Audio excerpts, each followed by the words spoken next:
Assalamualaikum warahmatullahi wabarakatuh. Bagaimana kabar kalian hari ini? Alhamdulillahirrabbilalamin. Puji syukur kita panjatkan kehadirat Allah Subhanahu wa Ta'ala. Baik, kita akan memulai materi kita yang pertama di kelas 7, yaitu tentang bilangan bulat. Tentunya kalian tidak asing dengan bilangan bulat karena ini materi ini adalah sudah pernah tersampaikan waktu kalian di SD atau MI. Nah, kita akan mereview atau mengulang kembali beberapa tentang bilangan bulat. Yang pertama kita awali tentang bilangan bulat itu sendiri. Nah, di dalam penggambarannya akan lebih mudah kalau kita menggunakan garis bilangan. Garis bilangan ini akan terbagi menjadi yang pertama bilangan bulat berupa bilangan 0, kemudian di sebelah kanannya itu adalah bilangan bulat positif, dan di sebelah kirinya itu adalah bilangan bulat negatif. Ciri yang dimiliki di bilangan bulat di dalam garis bilangan itu semakin ke kanan nilainya semakin besar, semakin ke kiri itu semakin kecil. Itu ciri dari yang ada pada garis bilangan. Sebagai contoh, ini ada garis bilangan, kita punya angka 3, angka 8, 5, negatif 3, negatif 8, dan negatif 5. Kita awal dari angka 3. Angka 3 ini adalah positif, berarti letaknya di sebelah kanannya 0. Kita letakkan di sini angka 3. Kemudian angka 8. Angka 8 itu positif dan lebih dari angka 3, maka letaknya di sebelah kanannya. Kemudian angka 5. Angka 5 itu positif lebih dari 3, berarti di kanannya 3, tetapi masih kurang dari 8, maka kita letakkan di antara 3 dan 8. Begitu juga dengan negatif 3. Negatif 3 berarti letaknya di sebelah kiri angka 0. Ini negatif 3, lalu negatif 8 lebih kiri lagi. Nah, kemudian dia negatif 5 di antara negatif 8 dan negatif 3.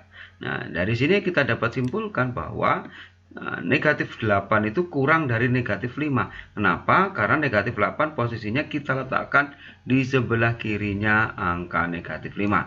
Begitu juga dengan angka 3 kurang dari 8. Angka 3 ini di sebelah kirinya angka 8. Inilah penjelasan tentang garis bilangan. Lalu kita lanjutkan, yaitu tentang operasi penjumlahan. Di dalam operasi penjumlahan, kita akan mereview kembali. Nah, di sini saya akan memberi gambaran dengan memanfaatkan yaitu adanya sebuah garpu, sebuah sendok, dan pasangan garpu dan sendok. Penggambarannya adalah sebuah garpu itu adalah negatif 1, sedangkan sebuah sendok itu adalah positif 1, dan apabila berpasangan maka itu adalah merupakan angka 0. Jadi kalau berpasangan itu 0. Nah, kita awali dari tipe yang pertama. Tipe yang pertama ini adalah bilangan positif ditambah dengan bilangan positif. Jadi keduanya bilangan positif. Nah, maka yang terjadi positif 3 itu berarti gambarannya adalah sebuah sendok sebanyak 3. Ditambah 4 berarti sebuah sendok sebanyak 4. Sehingga kalau kita gabungkan, kalau kita jumlahkan, maka yang terjadi adalah banyaknya sendok ada 7. Ada 7 berarti artinya 3 ditambah 4 sama dengan 7. Oke. Itu tentang tipe yang pertama, yaitu penjumlahan keduanya positif. Akan mudah, itu masih mudah. Itu. Kemudian bagaimana tipe yang kedua? Tipe yang kedua itu keduanya adalah bilangan negatif. Contohnya negatif 2 ditambah negatif 6. Nah, negatif 2 kita gambarkan dengan garpu sebanyak 2. Ditambah negatif 6 berarti kita gambarkan garpu sebanyak 6. Kalau kita gabungkan maka tampak jelas bahwa garpunya ada 8. Itu artinya negatif 2 ditambah negatif 6 sama dengan negatif 8. Oke, mudah dipahami kalau ini ya. Kita coba yang berikutnya. Tipe 3. Tipe 3 ini adalah bilangan positif ditambah dengan bilangan negatif. Nah, kita gambarkan. Pertama 3 berarti ada sendok sebanyak 3. Ditambah negatif 7. Negatif digambarkan garpu. Karena 7 berarti garbunya sebanyak 7. Jadi 1, 2, 3, 4, 5, 6, 7. Ada 7 garbu. Ini menggambarkan negatif 7.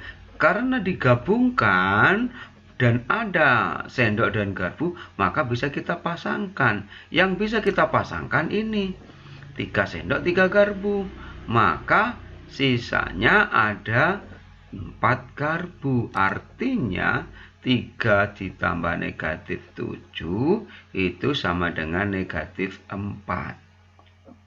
Oke, nah sekarang tipe keempat. Tipe keempat ini sebenarnya sama, yaitu bilangan positif ditambah negatif. Perbedaannya adalah kalau di sini negatifnya lebih banyak. Nah, sedangkan ini positifnya yang lebih banyak. Oke, kita gambarkan dulu. 8 berarti ada 8 buah sendok. Nah, ada 8 buah sendok. Ditambah negatif 3 berarti ada 3 buah garpu. Nah, sehingga sebagaimana ada pasangan berarti 0, maka ini pasangannya 3 garpu dan 3 sendok. Sehingga yang tersisa adalah 5 buah sendok. Artinya 8 ditambah negatif 3 itu sama dengan 5. Nah, maka kita bisa amati kalau lebih banyak negatifnya berat atau kalau lebih banyak garpunya, maka yang tersisa itu adalah garpu atau hasilnya negatif. Kalau yang lebih banyak itu sendoknya, maka yang tersisa sendok, berarti artinya hasilnya positif. Inilah gambaran tentang penjumlahan bilangan bulat. Oke. Nah, sedangkan menurut sifat, jadi kita yang terakhir ini kita mengacu ke sifat pada bilangan operasi bilangan, yaitu 3 ditambah negatif 7. Itu artinya 3 ditambah negatif 3 ditambah negatif 4. Yang negatif 7 itu kita pecah jadi 2, yaitu negatif 3 dan negatif 4. Nah, sedangkan 3 ditambah negatif 3 itu hasilnya 0, tersisa negatif 4. Maka hasilnya sama dengan negatif 4. Sama seperti penggambaran sendok dan garpu. Ini kalau kalian sudah paham, maka sendok dan garpu tidak diperlukan, bisa langsung ke sifat yang ada di matematik. Ini hanya untuk pengantar saja. Oke, sebagaimana dengan tipe 4, 8 ditambah negatif 3, 8 itu kita pecah jadi 5 dan 3. Kenapa kok 5 ditambah 3? Kok enggak 6 tambah 2? Karena di sebelahnya ada negatif 3. Sehingga bisa kita jumlahkan 3 ditambah negatif 3 hasilnya 0. Sehingga hasilnya 5 tambah 0. Oke, ini latihannya, silakan dicoba. Kalau belum paham ya belum bisa ya berarti kembali ke petunjuk awal tadi. Saya kira cukup materi kita yaitu tentang bilangan bulat dan penjumlahan. Nanti kita lanjutkan tentang pengurangan. Terima kasih. Saya akhiri. Assalamualaikum warahmatullahi wabarakatuh.